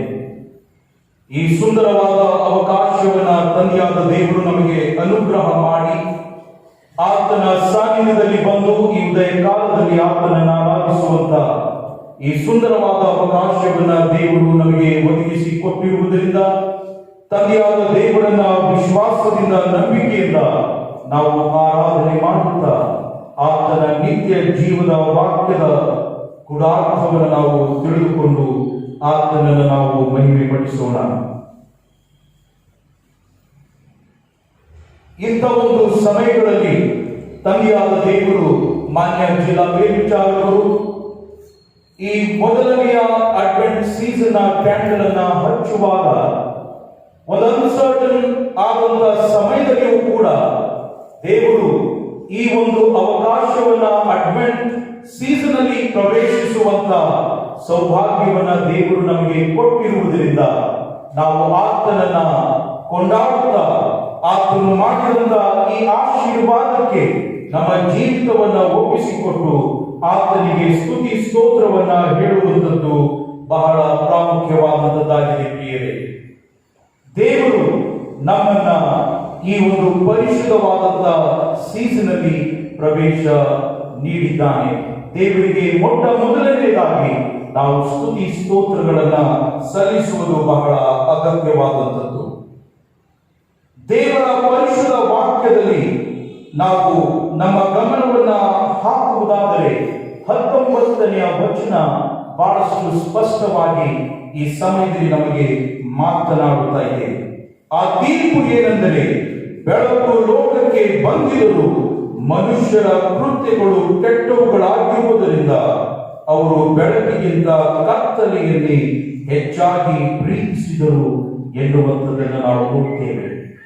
2000 ವರ್ಷಗಳ ಹಿಂದೆ ಆ ಸಮಯದ ಒಂದು ಸನ್ನಿವೇಶವನ್ನು ನಾವು ಅರ್ಥ ಮಾಡಿಕೊಳ್ಳುವುದಾದರೆ, ಆ ಸಮಯದಲ್ಲಿ ಈ ಒಂದು ಸಂಗತಿಯನ್ನ ಕ್ರಿಸ್ತನು ಎಂತ ಸಮಯದಲ್ಲಿ ಆತನು ಜನ್ಮವನ್ನ ತಾಳಿದನು, ಈ ಲೋಕಕ್ಕೆ ಆತನು ಬಂದನು, ತನ್ನ ಒಬ್ಬನೇ ಮಗನಾಗಿರ್ತಕ್ಕಂಥ ಯೇಸು ಕ್ರಿಸ್ತನನ್ನ ಈ ಲೋಕಕ್ಕೆ ಕಳಿಸಿಕೊಟ್ಟನು ಎನ್ನುವಂತ ಒಂದು ವಿಚಾರವನ್ನು ನಾವು ಮಾಡುವಾಗ ಇಲ್ಲಿ 19ನೇ ವಚನದಲ್ಲಿ ಬೆಳಕು ಲೋಕಕ್ಕೆ ಬಂದಿದರು, ಮನುಷ್ಯರ ಕೃತ್ಯಗಳು ಕೆಟ್ಟವುಗಳಾಗಿರುವುದರಿಂದ ಅವರು ಬೆಳಕಿಗಿಂತ ಕತ್ತಲೆಯನ್ನ ಹೆಚ್ಚಾಗಿ ಪ್ರೀತಿಸಿದರು ಎನ್ನುವಂಥದ್ದನ್ನ ನಮಗೆ ದೇವರು ತನ್ನ ವಾಕ್ಯದಿಂದ ಜ್ಞಾಪಕ ಮಾಡುತ್ತಾ ಇದ್ದಾನೆ. ಸೂರ್ಯನು ನಮಗೆ ಬೆಳಕನ್ನು ಕೊಟ್ಟರೂ ಕೂಡ, ಈ ಸೂರ್ಯನ ಬೆಳಕಿನಲ್ಲಿ ನಾವು ಜೀವಿಸುತ್ತಾ ಇದ್ದರೂ ಕೂಡ ಇಂದಿಗೂ ಕೂಡ ಕತ್ತಲೆ ಎನ್ನುವಂಥದ್ದು ನಮ್ಮ ವಿಚಾರಗಳಲ್ಲಿ, ಕತ್ತಲೆ ಎನ್ನುವಂಥದ್ದು ನಮ್ಮ ಮನಸ್ಸಿನಲ್ಲಿ, ಕತ್ತಲೆ ಎನ್ನುವಂಥದ್ದು ನಮ್ಮ ಕುಟುಂಬದಲ್ಲಿ, ಕತ್ತಲೆ ಎನ್ನುವಂಥದ್ದು ನಮ್ಮ ವೈಯಕ್ತಿಕ ಜೀವನದಲ್ಲಿ ಪ್ರಭಾವವನ್ನ ಬೀರುತ್ತಾ ಇದೆ ಎನ್ನುವಂಥದ್ದನ್ನ ಈ ಸಮಯದಲ್ಲಿ ನಾವು ನಮ್ಮ ಗಮನಕ್ಕೆ ತಂದುಕೊಳ್ಳುವಂಥದ್ದು ಬಹಳ ಪ್ರಾಮುಖ್ಯವಾಗಿದೆ. 2000 ವರ್ಷಗಳ ಹಿಂದೆ ಕ್ರಿಸ್ತನು ಈ ಲೋಕಕ್ಕೆ ಬಂದಂತ ಉದ್ದೇಶವನ್ನ ನಾವು ಆಲೋಚನೆ ಮಾಡುವುದಾದರೆ, ಬೆಳಕನ್ನ ನೀಡುವುದಕ್ಕಾಗಿ ಕರ್ತನು ಈ ಲೋಕಕ್ಕೆ ಬಂದನು ಎನ್ನುವಂಥದ್ದನ್ನು ನಾವು ನೋಡ್ತೇವೆ. ಕತ್ತಲೆಯ ಜೀವಿತದಲ್ಲಿ ಜೀವಿಸುವಂತವರಿಗೆ ಬೆಳಕಿನ ಜೀವಿತದ ಕಡೆಗೆ ನಡೆಸುವುದಕ್ಕೋಸ್ಕರವಾಗಿ ಯೇಸು ಕ್ರಿಸ್ತನು ತನ್ನ ಒಬ್ಬನೇ ಮಗನಾಗಿರ್ತಕ್ಕಂಥ ಯೇಸು ಕ್ರಿಸ್ತನನ್ನ ತಂದೆಯಾದ ದೇವರು ಕಳುಹಿಸಿ ಕೊಟ್ಟಿರ್ತಕ್ಕಂಥದ್ದನ್ನು ನಾವು ನೋಡ್ತೇವೆ. ಈ ದಿವಸ ನಾವು ಅಡ್ವೆಂಟ್ ಸೀಸನ್ ನ ಮೊದಲನೆಯ ಭಾನುವಾರದಲ್ಲಿ ಬಂದಂತ ಸಮಯದಲ್ಲಿ ಈ ಅಡ್ವೆಂಟ್ ಸೀಸನ್ ಏನಾಗಿದೆ, ಕ್ರಿಸ್ತ ಆಗಮನದ ಈ ಒಂದು ದಿವಸದ ಉದ್ದೇಶವು, ಇದರ ಶ್ರೇಷ್ಠತೆ ಏನಾಗಿದೆ ಎನ್ನುವಂಥದ್ದನ್ನ ನಾವೆಲ್ಲರೂ ನಮ್ಮ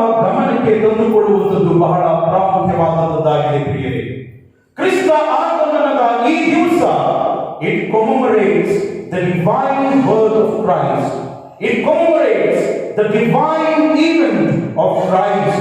ಕ್ರಿಸ್ತ ಆಗಮನದ ಈ ಪರಿಶುದ್ಧವಾದಂತಹ ದಿವಸವು ದೈವಿಕವಾದಂತಹ ಜನ್ಮವನ್ನ ಜ್ಞಾಪಕ ಮಾಡಿಕೊಳ್ಳುವಂತಹ ಸಮಯವಾಗಿದೆ. ಅದು ಮಾತ್ರವಲ್ಲದೆ ದೈವಿಕ ಸಂಗತಿಯನ್ನ ನಾವು ತಿಳಿದವರಾಗಿ ನಮ್ಮ ಜೀವಿತವನ್ನ ಕರ್ತನಿಗೆ ಒಪ್ಪಿಸಿಕೊಡುವಂತ ಈ ಸಮಯವಾಗಿದೆ ಎನ್ನುವಂಥದ್ದನ್ನ ನಾವು ತಿಳಿದುಕೊಳ್ಳಬೇಕಾಗಿದೆ. 2012ನೇ ಇಸ್ವಿಯಲ್ಲಿ ನಾನು ಜಬಲ್ಪುರಲ್ಲಿ ನನ್ನ ಥಿಯೋಲಾಜಿಕಲ್ ಸ್ಟಡೀಸ್ ಅನ್ನ ಮಾಡುವಂತಹ ಸಂದರ್ಭದಲ್ಲಿ ಒಂದು ದಿವಸ ನನ್ನ ಸ್ನೇಹಿತರೊಂದಿಗೆ ನಾನು ಮಾಲಿಗೆ ಶಾಪಿಂಗ್ ಮಾಡುವುದಕ್ಕೋಸ್ಕರವಾಗಿ ಮಾಲಿಗೆ ಹೋಗುವಂತ ಸಂದರ್ಭದಲ್ಲಿ ಒಬ್ಬ ಹೆಣ್ಣು ಮಗಳು ರೆಡ್ ಸಾರಿಯಲ್ಲಿ, ಇಂದಿಗೂ ಕೂಡ ನನಗೆ ಆ ಸಮಯ ಜ್ಞಾಪಕ ಬರುತ್ತದೆ. ರೆಡ್ ಸಾರಿಯಲ್ಲಿ ಕೆಂಪದಾದಂತಹ ಒಂದು ಸಾರಿಯನ್ನ ಹಾಕಿಕೊಂಡು ಇಬ್ಬರು ಚಿಕ್ಕ ಮಕ್ಕಳನ್ನ ಆಕೆ ತೆಗೆದುಕೊಂಡು ರೋಡಿನ ಮೇಲೆ ಅಳುತ್ತಾ ಕಣ್ಣೀರು ಹಾಕುತ್ತಾ, ಯಾರು ಕೂಡ ಆಕೆಗೆ ನೋಟಿಸ್ ಮಾಡದಂತ ರೀತಿಯಲ್ಲಿ ರೋಡಿನ ಒಂದು ಕಡೆಗೆ ಆಕೆ ತನ್ನ ನಡೆದುಕೊಂಡು ಹೋಗುವಂತ ಸಂದರ್ಭದಲ್ಲಿ ನಾನು ನನ್ನ ಫ್ರೆಂಡ್ ಅವರನ್ನ ನಾವು ನೋಡಿದ್ದೇವೆ. ಆ ನೋಡಿದಂತ ಸಂದರ್ಭದಲ್ಲಿ ಕರ್ತನಲ್ಲಿ ಪ್ರಿಯವಾದವರೇ, ನಮ್ಮ ಮನಸ್ಸಿನಲ್ಲಿ ಪ್ರಾಮುಖ್ಯವಾಗಿ ನನ್ನ ಮನಸ್ಸಿನಲ್ಲಿ ವಿಚಾರ ಬಂತು. ಏನಂದ್ರೆ, ಯಾಕೋ ಈ ಹೆಣ್ಮಗಳು ಅಳುತ್ತಾ ಇದ್ದಾಳೆ. ನಿಜವಾದಂತಹ ಘಟನೆಯನ್ನ ಈ ಸಮಯದಲ್ಲಿ ನಿಮ್ಮ ಮುಂದೆ ನಾನು ಹೇಳ್ತಾ ಇದ್ದೇನೆ.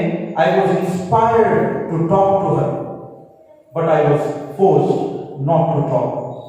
ಆಕೆಯನ್ನ ಮಾತನಾಡಿಸಬೇಕು, ಆಕೆಗೆ ನಾನು ಹೋಗಿ ಸಂಧಿಸಬೇಕು.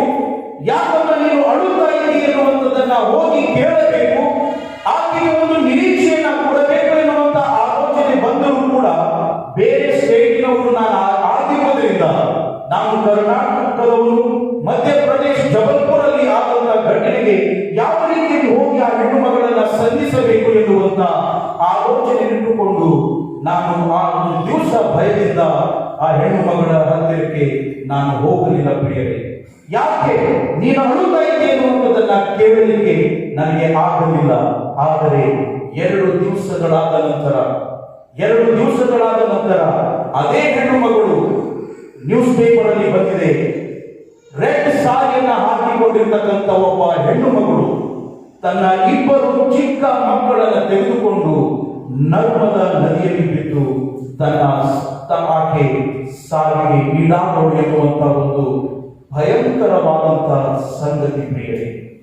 2000 ವರ್ಷಗಳ ಹಿಂದೆ ತಂದೆಯಾದ ದೇವರು ನಾಶನಕ್ಕೆ ಗುರಿಯಾಗುವಂತ ಪಾಪದ ಅಂಧಕಾರ ಜೀವನದಲ್ಲಿ ಜೀವಿಸತಕ್ಕಂಥ ನಮ್ಮನ್ನ ನೋಡಿ ಇವರು ನಾಶವಾಗಬೇಕು, ಇವರ ಹತ್ತಿರ ನನ್ನ ಮಗನಿಗೆ ಕಳಿಸಬಾರದು ಎನ್ನುವಂತ ಆಲೋಚನೆ ತನ್ನ ಗಮನಕ್ಕೆ ತಂದುಕೊಳ್ಳದೆ ನಮ್ಮನ್ನ 2000 ವರ್ಷಗಳ ಹಿಂದೆ ಆತನ ರಕ್ಷಣೆಯ ಯೋಜನೆಯನ್ನ ತಂದೆಯಾದ ದೇವರು ಕೊಟ್ಟಿರ್ತಕ್ಕಂಥದ್ದನ್ನ ಈ ಸಮಯದಲ್ಲಿ ನಾವು ಜ್ಞಾಪಕ ಮಾಡಿಕೊಳ್ಳಬೇಕಾಗಿದೆ. ಆ ಸಮಯದಲ್ಲಿ ನಾನು ಸ್ಟಡಿ ಮಾಡುವಂತಹ ಸಂದರ್ಭದಲ್ಲಿ ನಾನು ಆಕೆಯನ್ನ ಸಂಧಿಸದೆ ಹೋಗಿರುವುದರಿಂದ ಚಿಕ್ಕ ಮಕ್ಕಳನ್ನ ತೆಗೆದುಕೊಂಡು ತನ್ನ ಪ್ರಾಣವನ್ನೇ ಕೊಟ್ಟಳು ಪ್ರಿಯರೇ. ಅದೇ ಸಂಗತಿಯನ್ನ ಈ ದಿವಸದಲ್ಲಿ ನಮ್ಮ ಜ್ಞಾಪಕಕ್ಕೆ ತಂದುಕೊಳ್ಳಬೇಕು.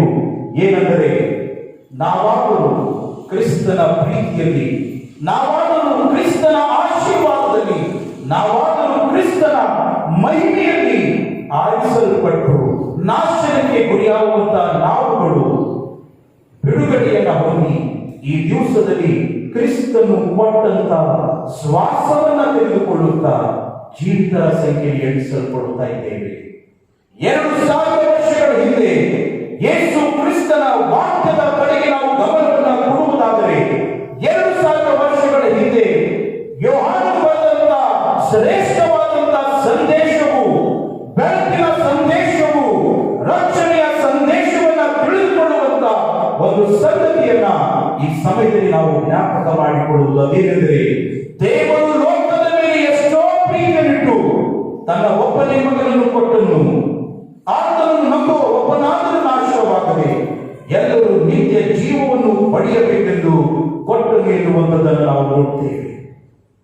ಇಂದಿನ ದಿನಮಾನಗಳಲ್ಲಿ ದ್ವೇಷ ನಮ್ಮ ಲೋಕದಲ್ಲಿ ತುಂಬಿದೆ, ವೈರತ್ವ ನಮ್ಮ ಲೋಕದಲ್ಲಿ ತುಂಬಿದೆ, ಹೊಟ್ಟೆ ಕಿಚ್ಚು ನಮ್ಮ ಲೋಕದಲ್ಲಿ ತುಂಬಿದೆ, ಕಣ್ಣೀರು ಈ ಲೋಕದಲ್ಲಿ ತುಂಬಿದೆ, ಸಂಶಯವು ಈ ಲೋಕದಲ್ಲಿ ತುಂಬಿದೆ, ಭೇದ ಭಾವವು ಈ ಲೋಕದಲ್ಲಿ ತುಂಬಿದೆ, ಅನ್ಯಾಯವು ಈ ಲೋಕದಲ್ಲಿ ತುಂಬಿದಂತ ಸಂದರ್ಭದಲ್ಲಿ 2000 ವರ್ಷಗಳಾದ ನಂತರವೂ ಕೂಡ ಜೀವಿತರ ಸಂಖ್ಯೆ ಎಣಿಸಲ್ಪಟ್ಟಂತ ನಮಗೆ ಲೋಕದ ಮೇಲೆ ದೇವರು ಎಷ್ಟೋ ಪ್ರೀತಿಯನ್ನು ಕೊಟ್ಟು ಇಂಥ ದಿನಮಾನಗಳಲ್ಲಿಯೂ ಕೂಡ ನಮ್ಮನ್ನ ಬಿಡುಗಡೆ ರಕ್ಷಣೆಯನ್ನ ನೀಡುವುದಕ್ಕಾಗಿ ಕ್ರಿಸ್ತನನ್ನ ಆತನ ಒಬ್ಬನೇ ಮಗನಾಗಿರ್ತಕ್ಕಂಥ ಯೇಸು ಕ್ರಿಸ್ತನನ್ನ ಈ ಲೋಕಕ್ಕೆ ಕಳಿಸಿಕೊಟ್ಟಿರುವುದರಿಂದ ನಾವು ಆತನ ಮಕ್ಕಳಾಗಿ ಆತನಿಂದ ಸ್ವೀಕಾರ ಮಾಡಲ್ಪಟ್ಟಿದ್ದೇವೆ. ಪ್ರಿಯವಾದವರೇ, ಆತನು ಹೇಳುತ್ತಾನೆ, this Christ advent is reflected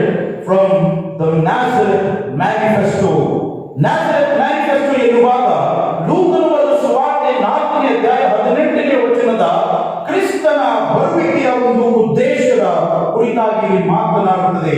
ಅದೇನೆಂದರೆ, ಕರ್ತನ ಆತ್ಮವು ನನ್ನ ಮೇಲೆ ಅದೇ, ಆತನು ನನ್ನನ್ನು ಬಡವರಿಗೆ ಶುಭ ವರ್ತಮಾನವನ್ನು ಸಾರುವುದಕ್ಕಾಗಿ ಅಭಿಷೇಕಿಸಿದನು, ಸೆರೆಯವರಿಗೆ ಬಿಡುಗಡೆಯಾಗುವುದನ್ನು ಮತ್ತು ಕುರುಡರಿಗೆ ಕಣ್ಣು ಬರುವುದನ್ನು ಪ್ರಸಿದ್ಧಿ ಪಡಿಸುವುದಕ್ಕೂ, ಮನಮುರಿದವರನ್ನು ಬಿಡಿಸಿ ಕಳುಹಿಸುವುದಕ್ಕೂ, ಕರ್ತನು ನೇಮಿಸಿರುವ ಶುಭ ವರ್ಷವನ್ನು ಪ್ರಚುರಪಡಿಸುವುದಕ್ಕೂ ಆತನು ನನ್ನನ್ನು ಕಳುಹಿಸಿದ್ದಾನೆ ಎನ್ನುವಂಥದ್ದನ್ನು ನಾವು ನೋಡ್ತೇವೆ.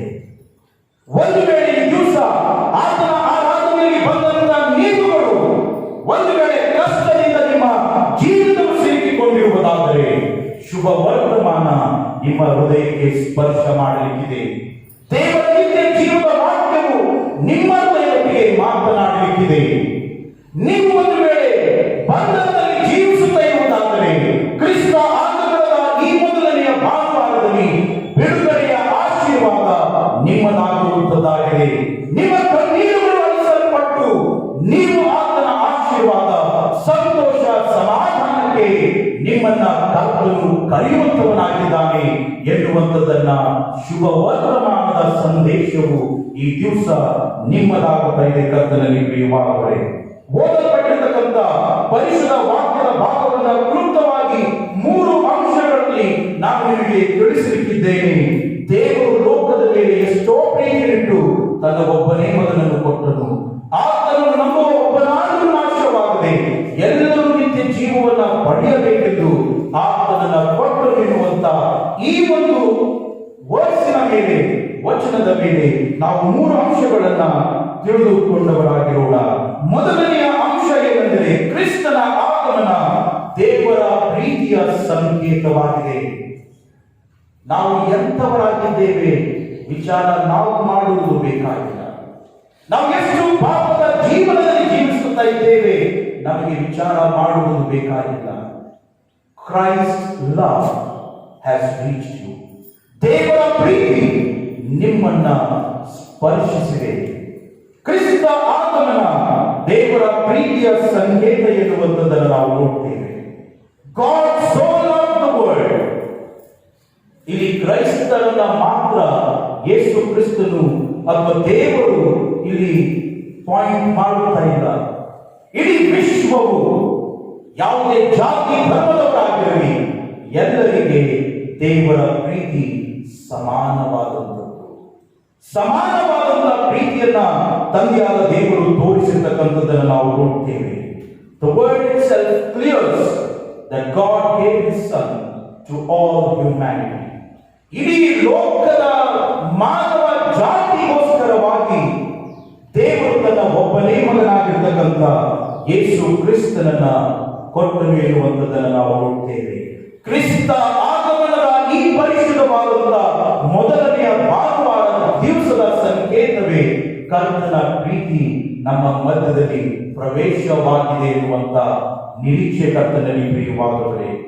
ಆದರೆ ಒಂದು ವಿಷಯವನ್ನು ನಾವು ಯಾವಾಗಲೂ ಕೂಡ ಅರ್ಥ ಮಾಡಿಕೊಳ್ಳಬೇಕು. ಅದೇನೆಂದರೆ, ಕ್ರಿಸ್ತನ ಪ್ರೀತಿ ಫ್ರೀ ಆಗಿದೆ, ಅದು ಚೀಪ್ ಅಲ್ಲ ಎನ್ನುವಂಥದ್ದನ್ನು ನಾವು ತಿಳಿದುಕೊಳ್ಳಬೇಕು. Christ love is free. to all humanity. But Christ's love is not cheap. ಇದನ್ನು ನಾವು ತಿಳಿದುಕೊಳ್ಳಬೇಕು. ದೇವರ ಪ್ರೀತಿಯು ಅದೇನಾಗಿದೆ? ಉಚಿತವಾಗಿದೆ. ದೇವರ ಪ್ರೀತಿ ನಮ್ಮೆಲ್ಲರಿಗೆ ಉಚಿತವಾಗಿದೆ. ಆದರೆ ದೇವರ ಪ್ರೀತಿ ಅಗ್ಗವಾದಂಥದ್ದಲ್ಲ ಎನ್ನುವಂಥದ್ದನ್ನು ನಾವು ತಿಳಿದುಕೊಳ್ಳಬೇಕು. The moment we understand this concept of God's love, we fear to commit sin. ಪಾಪದ ಕೃತ್ಯಗಳನ್ನು ಮಾಡುವಂತ ನಾವುಗಳು ಯೋಚಿಸುತ್ತೇವೆ. ಕ್ರಿಸ್ತನ ಪ್ರೀತಿ ಉಚಿತವಾದಂಥದ್ದಾಗಿದೆ, ಅದು ಅಗ್ಗವಾದಂಥದ್ದಲ್ಲ ಎನ್ನುವಂಥದ್ದನ್ನ ನಾವು ತಿಳಿದುಕೊಳ್ಳಬೇಕು. ಎರಡನೇ ಅಂಶ, ಕ್ರಿಸ್ತನ ಆಗಮನ ನಂಬಿಕೆಯ ಆಹ್ವಾನವಾಗಿದೆ ಎನ್ನುವಂಥದ್ದು. ನಂಬಿಕೆಗೆ ಆಹ್ವಾನವಾದಂಥದ್ದು. Christ's advent is an invitation of faith. ಕ್ರಿಸ್ತ ಆಗಮನ ನಂಬಿಕೆಗೆ ಆಹ್ವಾನವಾಗಿದೆ ಎನ್ನುವಂಥದ್ದನ್ನು ನಾವು ನೋಡ್ತೇವೆ. ಎರಡನೆಯ ಭಾಗದಲ್ಲಿ ನಾವು ನೋಡುವಾಗ, God so loved the world that he gave his only begotten son, that whosoever believes, ಯಾರು ಆತನನ್ನು ನಂಬುತ್ತಾರೋ ಅವರಿಗೆ ಆಶೀರ್ವಾದ ಎನ್ನುವಂಥದ್ದು. ಎರಡನೇ ಅಂಶದಲ್ಲಿ ಕ್ರಿಸ್ತ ಆಗಮನದ ಈ ದಿವಸ ನಂಬಿಕೆಗೆ ಆಹ್ವಾನವಾಗಿದೆ. ಹಾಗಾದರೆ ಎಷ್ಟು ಜನ ನಾವು ನಂಬಲಿಕ್ಕೆ ಸಾಧ್ಯ ಪ್ರಿಯರೇ? ಎಷ್ಟು ಜನ ದೇವರು ಆತನ ಒಬ್ಬನೇಕನಾಗಿರ್ತಕ್ಕಂಥ ಯೇಸು ಕ್ರಿಸ್ತನ ಈ ಲೋಕಕ್ಕೆ ಕಳಿಸಿಕೊಟ್ಟಂತ ಸಂಗತಿಯನ್ನು ನಾವು ನಂಬುತ್ತಾ ಇದ್ದೇವೆ? ನಮ್ಮ ಕಷ್ಟದಲ್ಲಿ, ಕಣ್ಣೀರುಗಳಲ್ಲಿ, ದುಃಖದಲ್ಲಿ ಕ್ರಿಸ್ತನ ಒಟ್ಟಿಗೆ ದಾರಿ ಇರುವಂತದನ್ನ ಎಷ್ಟು ಜನರು ನಾವು ನಂಬುತ್ತಾ ಇದ್ದೇವೆ? ನಾವು ಆಲೋಚನೆ ಮಾಡಬೇಕಾಗಿದೆ. ಈ ದಿವಸ ನಾವು ಕ್ರಿಸ್ತನಿಗಿಂತ ಹೆಚ್ಚು ನಮ್ಮ ಕಷ್ಟಗಳನ್ನು ನಾವು ನಂಬುತ್ತಾ ಇದ್ದೇವೆ. ಕ್ರಿಸ್ತನಿಗಿಂತ ಹೆಚ್ಚು ನಾವು ನಮ್ಮ ಕಣ್ಣೀರುಗಳನ್ನು ನಂಬುತ್ತಾ ಇದ್ದೇವೆ. ಕ್ರಿಸ್ತನಿಗಿಂತ ಹೆಚ್ಚು ನಮ್ಮ ಕಾಯಿಲೆಗಳನ್ನು ನಾವು ನಂಬುತ್ತಾ ಇದ್ದೇವೆ. ಯಾಕಂದ್ರೆ ಇವುಗಳನ್ನು ನಾವು ಅನುಭವಿಸುತ್ತಾ ಇದ್ದೇವೆ. Why can't we experience the presence of God in our lives, my dear God's people? ದೇವರ ಪ್ರಸನ್ನತೆಯನ್ನು ಯಾಕೆ ನಾವು ಅನುಭವಿಸುತ್ತಾ ಇಲ್ಲ? ಕ್ರಿಸ್ತನಿಂದ ಸನ್ನಿವೇಶದಲ್ಲಿ ನಮ್ಮ ಜೊತೆಯಲ್ಲಿ ಕಾಣಿರುವಂತದ್ದನ್ನು ಯಾಕೆ ನಾವು ನಂಬುತ್ತಾ ಇಲ್ಲ? We should believe that Christ lives with us. ಆತನು ನಮ್ಮೊಟ್ಟಿಗೆ ಜೀವಿಸುತ್ತಾ ಇದ್ದಾನೆ ಎನ್ನುವಂಥದ್ದನ್ನ ನಾವು ನಂಬುವುದು ಬಹಳ ಪ್ರಾಮುಖ್ಯವಾದಂಥದ್ದಾಗಿದೆ. Christ never said that he will never allow troubles, never allow trials, or never allow problems to come into your life. ದೇವರು ಎಂದಿಗೂ ಕೂಡ ಪ್ರಾಮಿಸ್ ಈ ರೀತಿಯಲ್ಲಿ ಮಾಡಿಲ್ಲ. ಏನಂದ್ರೆ ನಿಮಗೆ ಕಷ್ಟ ಎನ್ನುವಂಥದ್ದೇ ಬರುವುದಿಲ್ಲ, ನೀವು ಕಣ್ಣೀರು ಹಾಕುವುದಿಲ್ಲ ಎನ್ನುವಂಥದ್ದನ್ನು ಎಂದಿಗೂ ಕೂಡ ಯೇಸು ಕ್ರಿಸ್ತನು ಹೇಳಲಿಲ್ಲ ಪ್ರಿಯರೇ. ಇದನ್ನು ನಾವು ನಮ್ಮ ಗಮನಕ್ಕೆ ತಂದುಕೊಳ್ಳಬೇಕು. ಕರ್ತನು ಹೇಳುವುದು ಒಂದೇ, my son, my daughter, I am with you. ಎಷ್ಟು ಗ್ರೇಟೆಸ್ಟ್ ಅಶ್ಯೂರೆನ್ಸ್ ಇದಾಗಿದೆ. ಕಷ್ಟ ಸಹಜ, ಶೋಧನೆಗಳು ಸಹಜ, ಕಣ್ಣೀರುಗಳು ಸಹಜ, ಕಾಯಿಲೆಗಳು ಸಹಜ. ಇಂಥ ಸಮಯದಲ್ಲಿ ಕರ್ತನು ಕೊಡುವಂತಹ assurance, I am with you, ನಾನು ನಿನ್ನೊಂದಿಗಿದ್ದೇನೆ ಎನ್ನುವಂಥದ್ದು ಕರ್ತನಲ್ಲಿ ಪ್ರಿಯವಾಗುತ್ತೆ. ಆತನು ಇಲ್ಲಿಯವರೆಗೆ ಯೆಹೋವ ಈರೆ ಆಗಿದುಕೊಂಡು ನಮ್ಮನ್ನು ನಡೆಸಿದ್ದಾನೆ. ಯೆಹೋವ ಶಾಲೋಮ್ ಆಗಿದುಕೊಂಡು ನಮ್ಮನ್ನು ನಡೆಸಿದ್ದಾನೆ. ಯೆಹೋವ ರಾಫ ಆಗಿದುಕೊಂಡು ನಮ್ಮನ್ನು ನಡೆಸಿದ್ದಾನೆ. ಯೆಹೋವ ರೋಗಿಯಾಗಿ ನಮ್ಮನ್ನು ನಡೆಸಿದ್ದಾನೆ. ಯೆಹೋವ ಕ್ಷಮ ಆಗಿದುಕೊಂಡು ನಮ್ಮನ್ನು ನಡೆಸಿದ್ದಾನೆ. Then why do we fear this moment, this uncertain moment in our lives? ಯಾಕೆಂತ ಅನ್ಸರ್ಟನ್ ಸಮಯಗಳಲ್ಲಿ ನಾವು ಭಯಪಡ್ತಾ ಇದ್ದೇವೆ? ಭಯಪಡಬೇಡಿ, ಕರ್ತನು ಈ ಕ್ರಿಸ್ತ ಆಗಮನದ ದಿವಸದಲ್ಲಿ ನಿಮ್ಮೊಟ್ಟಿಗಿದ್ದಾನೆ. This is the greatest assurance God gives to every one of us today. ಮೂರನೆಯ ಸಂಗತಿ, Christ's advent is the assurance of eternal life. ಕ್ರಿಸ್ತ ಆಗಮನ ನಿತ್ಯ ಜೀವನಕ್ಕೆ ಆಹ್ವಾನವಾಗಿದೆ ಎನ್ನುವಂಥದ್ದನ್ನು ನಾವು ನೋಡ್ತೇವೆ. ಈ ಒಂದು ನಿತ್ಯ ಜೀವದ ಸಂಗತಿಯನ್ನು ನಾವು ತಿಳಿದುಕೊಳ್ಳಬೇಕಾದರೆ 16ನೇ ವಚನದಲ್ಲಿ ದೇವರು ಉಪಯೋಗಿಸಿರತಕ್ಕಂಥ ಒಂದು ಪದವನ್ನು ನಾವು ಬಹಳಷ್ಟು ಸ್ಪಷ್ಟವಾಗಿ ತಿಳಿದುಕೊಳ್ಳಬೇಕು. ಯಾರು ನಂಬುವುದಿಲ್ಲವೋ ಅವರು ನಾಶನಕ್ಕೆ ಗುರಿ ಎನ್ನುವಂತ ಒಂದು ವಿಚಾರವನ್ನ ಇಲ್ಲಿ 16ನೇ ವಚನದಲ್ಲಿ ನಾವು ನೋಡ್ತೇವೆ. ಅದೇನೆಂದರೆ, for God so loved the world that he gave his only begotten son, whoever believes him shall not perish but have eternal life. ಅವರು ನಾಶವಾಗದೆ ಎಲ್ಲರೂ ನಿತ್ಯ ಜೀವಕ್ಕೆ ನಡೆಸಲ್ಪಡುತ್ತಾರೆ ಎನ್ನುವಂಥದ್ದು. ಕರ್ತನಲ್ಲಿ ಪ್ರಿಯವಾದವರೇ, the concept of perishing is very important to know about the concept of eternal life. ನಿತ್ಯ ಜೀವದ ಈ ಸಂಗತಿಯನ್ನು ನಾವು ತಿಳಿದುಕೊಳ್ಳಬೇಕಾದರೆ ನಾಶನದ ಸಂಗತಿಯನ್ನು ನಾವು ತಿಳಿದುಕೊಳ್ಳಬೇಕು. ನಾಶನ ಎಂದರೆ to have a spiritual death. ನಾಶನ ಎಂದರೆ ಆತ್ಮಿಕ ಮರಣವನ್ನು ಹೊಂದುವಂಥದ್ದು ಆಗಿದೆ ಎನ್ನುವಂಥದ್ದನ್ನು ನಾವು ನೋಡ್ತೇವೆ. Perishing means to be under the wrath of God. ದೇವರ ಕೋಪಕ್ಕೆ ಒಳಗಾಗುವಂಥದ್ದೇ ನಾಶನ ಎನ್ನುವಂಥದ್ದನ್ನು ನಾವು ನೋಡ್ತೇವೆ. Perishing ಎನ್ನುವುದಾದರೆ, ನಾಶನ ಎನ್ನುವುದಾದರೆ ಉರಿಯುತ್ತಿರುವ ಹಿಂಸೆಗೆ ಒಳಗಾಗುವಂಥದ್ದೇ ಎಂದು ನಾವು ತಿಳಿದುಕೊಳ್ಳುತ್ತೇವೆ. ರೆವಲ್ಯೂಷನ್ 4:10 ಅನ್ನು ನೀವು ಮನೆಗಳಿಗೆ ಹೋದಾಗ ಇದನ್ನು ತಾವು ವಿಚಾರವನ್ನ ತಾವು ಡಿವೋಷನ್ ಅನ್ನು ಮಾಡಬೇಕಾಗಿ ನಿಮ್ಮಲ್ಲಿ ಕೇಳಿಕೊಳ್ತೇನೆ. Perishing means separation from the glory of God. ದೇವರ ಮಹಿಮೆಯಿಂದ ದೂರಾಗುವಂಥದ್ದೇ ಈ ನಾಶನ ಎನ್ನುವಂಥದ್ದನ್ನು ನಾವು ತಿಳಿದುಕೊಳ್ಳಬೇಕು. Perishing ಎನ್ನುವುದಾದರೆ is everlasting if we do not believe in Christ Jesus. ಒಂದು ವೇಳೆ ನೀನು ನಂಬದೆ ಹೋದರೆ ಕರ್ತನು ನಿನ್ನನ್ನ ನಾಶನಕ್ಕೆ ನಡೆಸುವಂತವನಾಗಿದ್ದಾನೆ. ಇದನ್ನು ನಾವು ತಿಳಿದುಕೊಳ್ಳಬೇಕು. Christ's advent is nothing but to invite Christ in your heart to take birth.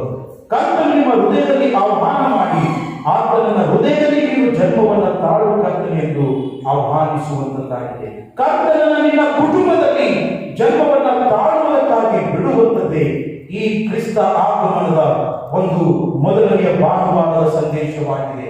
ನಿನ್ನ ಕುಟುಂಬದಲ್ಲಿ, ನಿನ್ನ ಮನೆಯಲ್ಲಿ ಕ್ರಿಸ್ತನು ಆಗಮನ ಮಾಡಬೇಕು. ಅದೇ ಈ ದಿವಸದ ಶ್ರೇಷ್ಠವಾದಂತಹ ಕರ್ತನ ಶುಭ ವರ್ತಮಾನವಾಗಿದೆ. ತಂದೆಯಾದ ದೇವರು ನಮ್ಮನ್ನ ಆಶೀರ್ವಾದ ಮಾಡಿ ಆತನು ನಮ್ಮ ಹೃದಯದಲ್ಲಿ ಪ್ರವೇಶಿಸುವಂತೆ ಕರ್ತನು ನಮ್ಮನ್ನ ಮುನ್ನಡೆಸಲಿ. ಆಮೆನ್. ಜೈ ಕ್ರಿಸ್ತ. ಪರಿಶುದ್ಧವಾದಂತಹ ವಾಕ್ಯಗಳನ್ನ ಕೇಳಿದಾಗ ದೇವರು ನಮ್ಮೊಂದಿಗೆ ಮಾತನಾಡುವುದು ಮಾತ್ರವಲ್ಲ, ನಮ್ಮ ಜೀವಿತಗಳಲ್ಲಿ ಕಾರ್ಯ ಮಾಡುವಂತನಾಗಿದ್ದಾನೆ. ನಾವು ದೇವರಿಗೆ ನಮ್ಮನ್ನು ಒಪ್ಪಿಸಿಕೊಡುವ ಹಾಗೆ ಮತ್ತು ಈ ವಾರದ ಕಾಣಿಕೆಯನ್ನ ಕೂಡಿಸುವ ಹಾಗೆ ನಾವು ಕೀರ್ತನೆಗಳಲ್ಲಿ 47ನೇ ಕೀರ್ತನೆಯನ್ನ ನಾವು ಮಾಡಿಕೊಳ್ಳೋಣ. ಧರಣಿಯ ಜನರೇ ಪಾಡಿರಿ ಕೂಡಿ ಪರಸುತ್ತ ನಾಮವನ್ನು.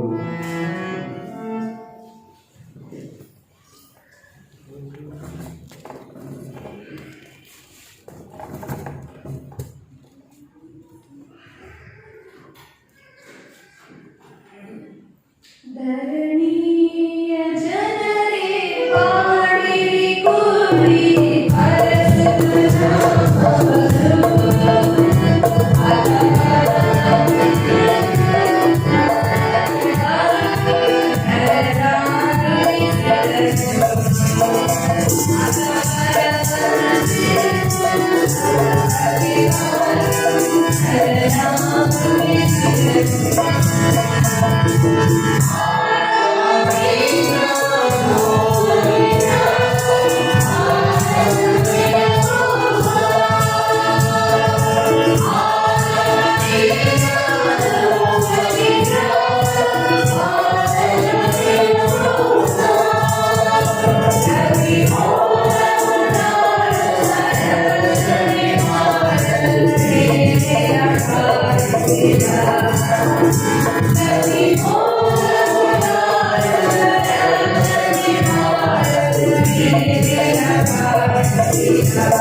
ಕರ್ತನ ನಾಮಕ್ಕೆ ಸ್ತೋತ್ರ ಉಂಟಾಗಲಿ. ಒಂದು ಕೃತಜ್ಞತ ಕಾಣಿಕೆಯು ಸಮರ್ಪಿಸಲ್ಪಟ್ಟಿದೆ.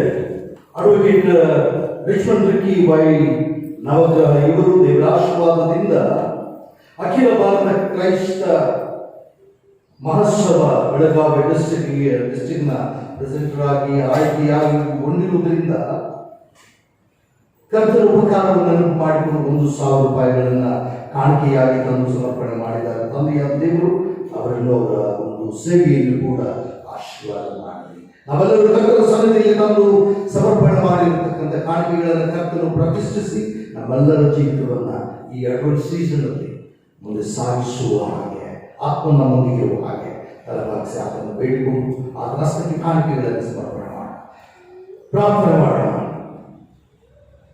ಪರಿಶುದ್ಧರು, ಸರ್ವಶಕ್ತರು, ಮಹಿಮೆಯುಳ್ಳ ಕರ್ತನೆ, ನೀನು ಕೊಟ್ಟಂತ ವಾಕ್ಯಕ್ಕಾಗಿ ಸ್ತೋತ್ರ, ನಿರೀಕ್ಷೆಗಾಗಿ ಸ್ತೋತ್ರ, ನೀನು ನೀಡಿರುವಂತಹ ಮನ್ನಕ್ಕಾಗಿ ನಿನಗೆ ಸ್ತೋತ್ರ. ನೀನು ಮಾಡಿರುವಂತಹ ಉಪಕಾರವನ್ನು ನೆನಪು ಮಾಡಿಕೊಂಡು ಈ ಸಂದರ್ಭದಲ್ಲಿ ನೀನು ಕೊಟ್ಟದ್ದರಲ್ಲಿ ಸ್ವಲ್ಪ ಭಾಗವನ್ನು ತೆಗೆದುಕೊಂಡು ಬಂದು ನಿನಗೆ ಕಾಣಿಕೆಯಾಗಿ ಸಮರ್ಪಣೆ ಮಾಡಿದ್ದಾರೆ. ಇದನ್ನು ಸ್ವೀಕರಿಸು ತಂದೆಯೇ, ಪ್ರತಿಷ್ಠೆ ಮಾಡು. ಯಾವ ಕೆಲಸಕ್ಕಾಗಿ ಉಪಯೋಗಿಸಲ್ಪಡುತ್ತದೆಯೋ ಆ ಕೆಲಸವನ್ನು 30-100ರಷ್ಟು ಫಲಪಡಿಸುವಾಗ ಆಶೀರ್ವಾದಗಳನ್ನು ನೀಡಲು ಪ್ರಾರ್ಥಿಸುತ್ತೇವೆ.